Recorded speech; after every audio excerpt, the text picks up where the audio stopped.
Tonight's talk is not going to be easy, and this is a proof of it already, because I want to talk about the devil. This is not a. What did I just say? No, this evening's talk, it will be difficult because there is opposition, spiritual opposition. I can feel it. It's pretty bad. The Holy Apostle Paul says that we do not struggle against flesh and blood, but against wickedness in high places, spiritual. Our warfare is spiritual. So it's not against flesh and blood. Obviously there are political examples and there are wars in which armies fight. But this, the main thing is that our warfare is spiritual. And it's not surprising really, because when the angels, Satan was cast out of heaven, a third of the angels fell with him. Now we can't obviously measure numbers in that sense, but it means there are millions of demons. So we're sort of pushing through them as we go about our daily business. And they are pretty upset with us because we have replaced them. Man has replaced the fallen angels. And so they'll do everything they can to work against us and basically to stop our salvation. And they have a lot of experience. We could say they have 6,000 years experience. And what experience do we have, you and I? Very little. But we do have the church. And we are in the church and we are of the church. And that is our salvation. But we need to lead a spiritual life. Saint Ignati Briancianino says this is a terrible. The struggle, he says, the struggle is terrible. It's not easy, it's difficult. Well, he says terrible, and I think it's much better. Ужасно. This is our struggle, 24/7. They don't sleep, they don't eat, they don't ease off, they protect us. But by God's grace, we are protected. So when they do attack us, God allows them to attack us as much as we can accept it. So we're never tempted beyond what we can bear. Now, we may not believe that in real life, especially if you're sick, you have an illness, but God has allowed the devils to tempt us and to attack us, but they do not have victory over us. This is an amazing thing, is that they don't have power, but we can give them power. So, but on the other hand, as somebody the other day said to me, I read somewhere that you should not resist evil, engage in evil. Well, obviously you have to resist the devil in the sense of for salvation, but actually we should not engage. This is very dangerous. We should not engage, because when we engage the devil, we're dealing with very, strong powers. They don't have the power that we have as Orthodox Christians, so we don't use it or even realize it, but they still have the possibility of totally destroying us if they wanted to. But God does not allow that. So we mustn't be fearful. We need to be fearful that we are not doing what we're meant to do, but not fearful of the demons. St. Paisius once, a pilgrim came to visit him on the Holy Mountain, and he said, Father, have you seen demons? Yes, he said, many. He said, well, what are they like? And he said, well, imagine a tree that has been struck by lightning and it's burnt out. He said, that's what they look like. They're very beautiful. He's joking, of course. We don't see the demons, we can't see them. The fathers, those who have purity of heart, can see them, the saints, but we don't see them, which is a good thing in my opinion. But we are influenced by them.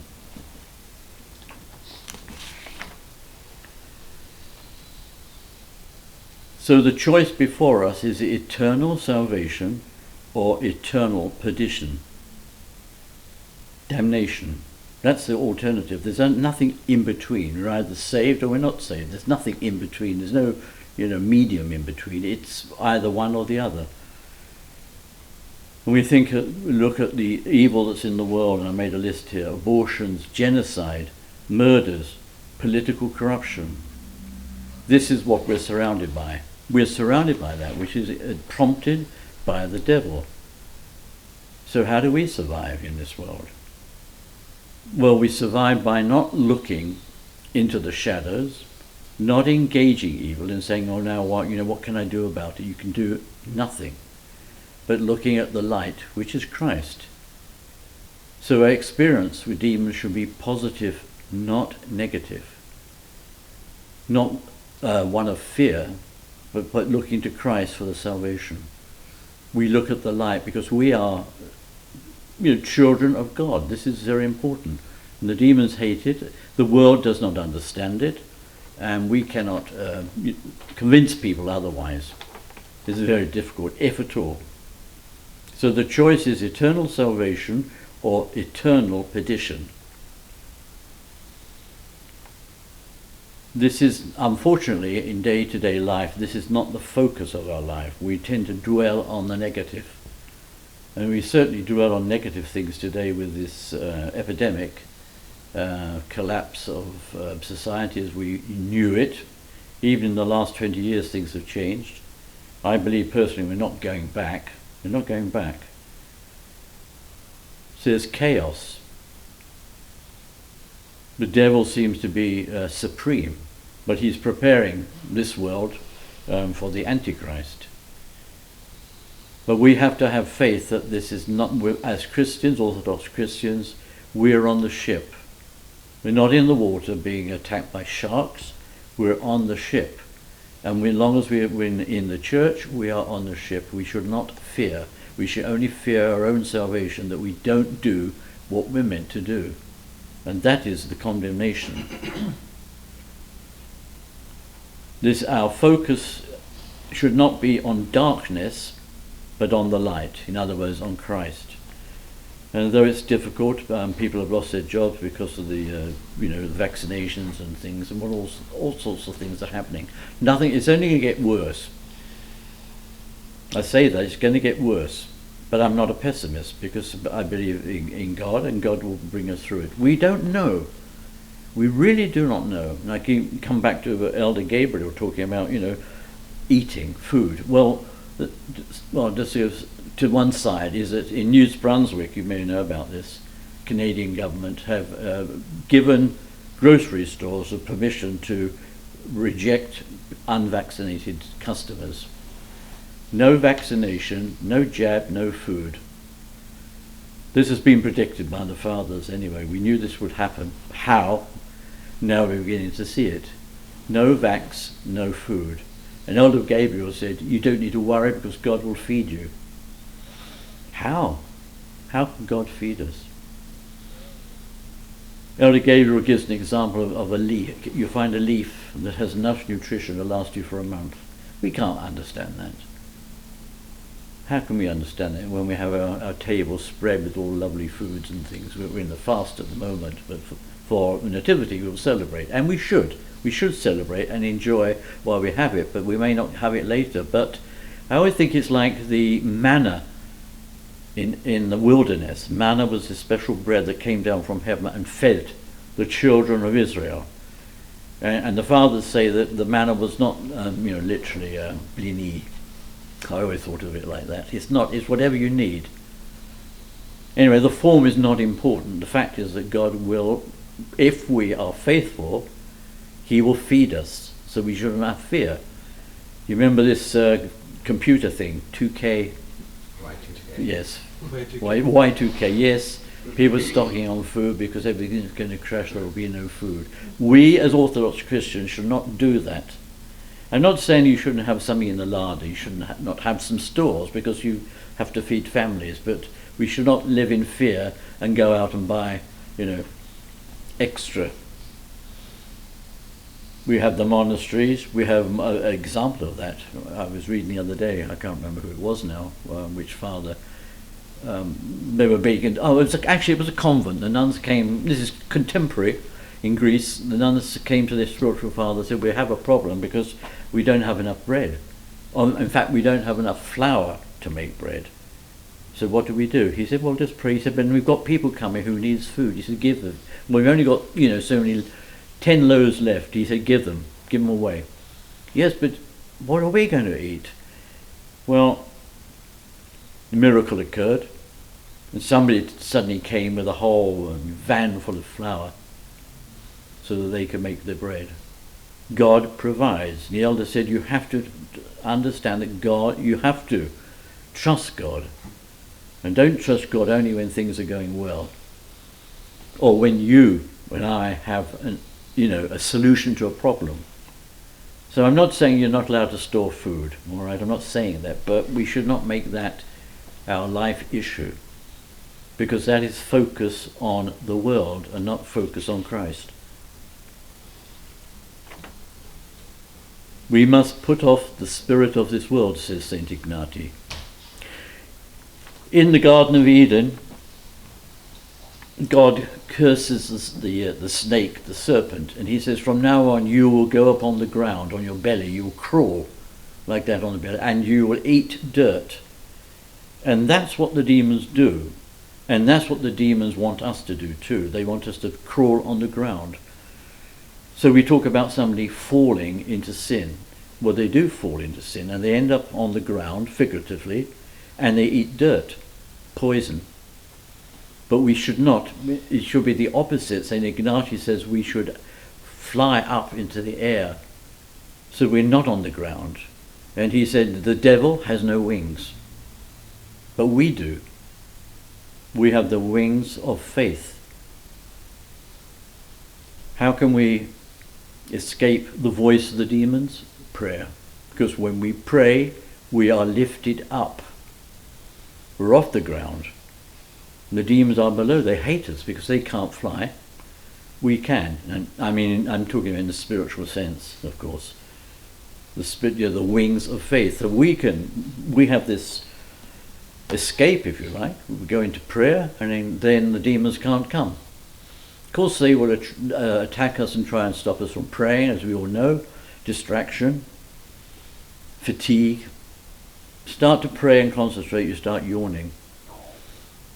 We all suffer from that.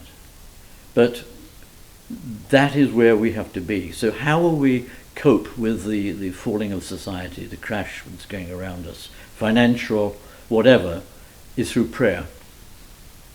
That is the only place that we can go. That's where we go. We don't go into the wilderness, hide in the mountains somewhere. In the early persecutions, Roman persecutions, many Christians fled into the desert to get away from persecution. And they, in fact, fled to the desert, and there they perished because they were killed by barbarians. Out of the frying pan, into the fire. No. Our refuge is Christ, our refuge is our faith, our church, and our prayer. That is our refuge. And we don't understand it. And the hardest thing is that we want to know the answers to everything. What if? What about provisions? What can I do for this? Let it go. We have to abandon that. We have to let it go and trust in God in everything we do. I don't know how it's going to work out. I have no idea. But I do trust that there will be a solution, that we can't speculate. We don't know at this stage, but we will know. When we are praying, then that's what it's about. I always feel that, when we get to heaven, we see Christ, we'll recognize him. That's who you are. And you've known him all your life, but you don't have a picture. What I'm trying to explain very badly is that we have to understand that we have revelation. That when we pray and we do what we are meant to do, because we love God and we love our neighbour, both is important, of course, then we will have spiritual wisdom and discernment, and then we will know. There are so many examples of the saints in their lives living on a different plane, on a different level, because they were up and not down on the ground. One of the tragedies of our modern time is that people have fallen and they can't get up, and that's where they live, on the ground. And so their perception and their advice to us is secular, not spiritual, because they can't get up. The demons don't care anyway. The story of St. Macarius was telling the story of the monk. I've told you before, the monk travelling through the desert, and at night it's getting cold and there are wild animals, so he decides to take refuge in a tomb. Well, two demons came along and they said, look at the boldness of this monk, how dare he, in a tomb. Is he not afraid? Let's go and annoy him, let's go and frighten him. And what the other demon with him said, no, don't bother, because he already belongs to us. He's ours because he's negligent, doesn't pray, doesn't go to church, doesn't believe in God's providence, doesn't believe in God's providence, providenia, does not believe in it. So that monk in particular was already captured by the demons. They didn't need to. Another, Saint Ignatius talks about another monk who was very, let's say, very pious, and he did his whatever he had to do, all his duties, and then he started giving up, forgetting things and letting things go eventually, and then the demons appeared to him, and he said, well, why are you attacking me now? Well, I mean, before you didn't bother. He said, no, we didn't need to, because you were negligent.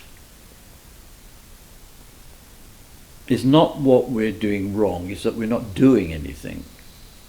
It's what we're not doing. Negligence. When we're negligent, which we all are in many ways, of course we are, the devil has won.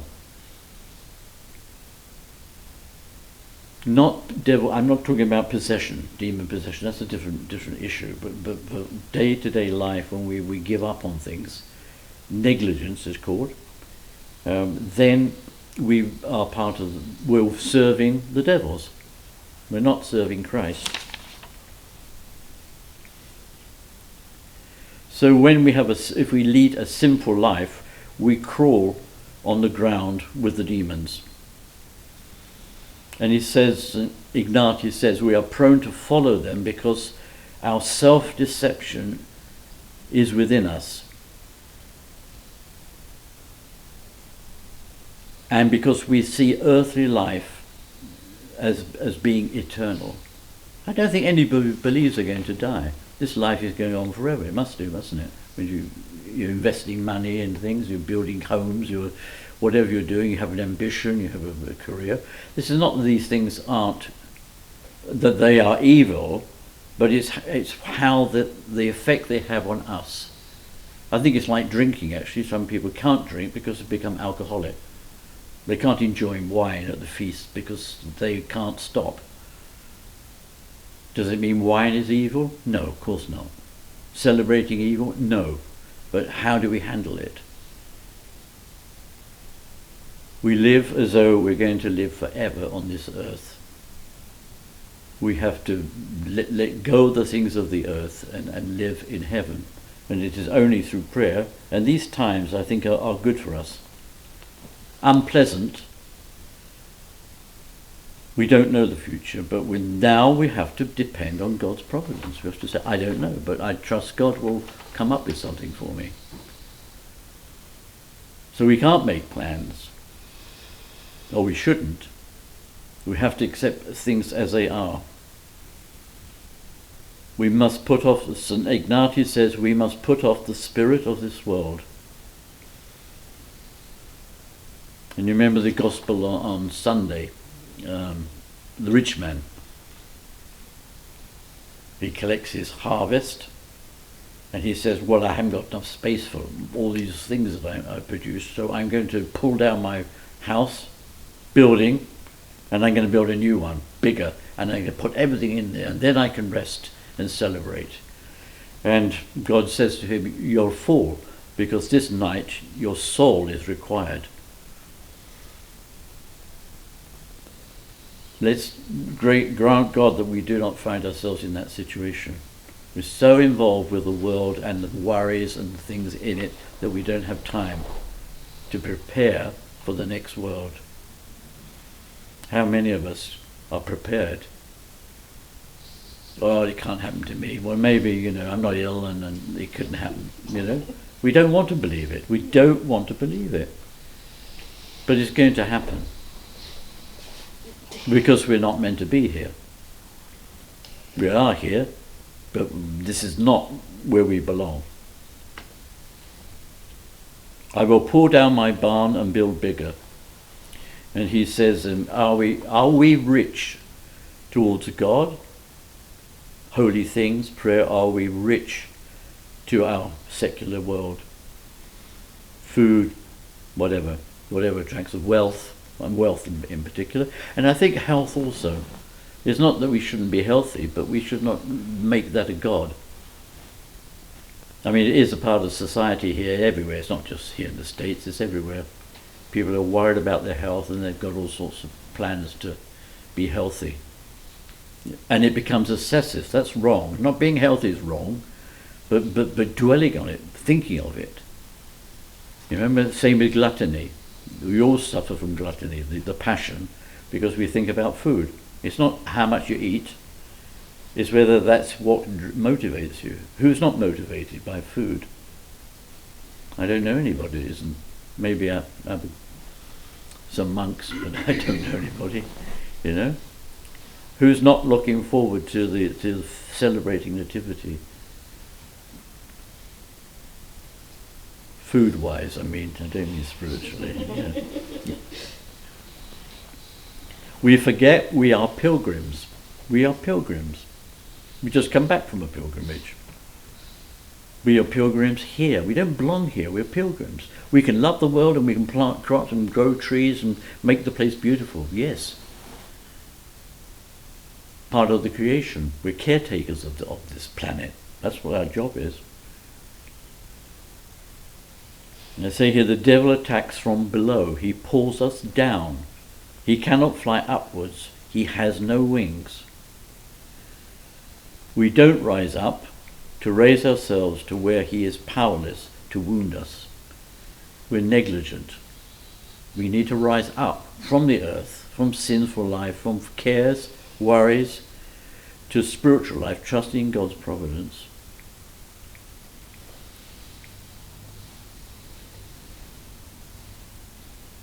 And I end here with a quote from St. Vasanufius of the desert. Quote, "If you want to be saved, force yourself to die to everything earthly.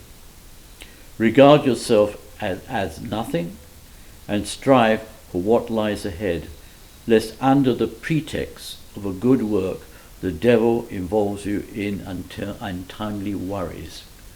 In other words, we have to be prepared for the next life and not to be caught out and not to have fear. We need to trust God's providence.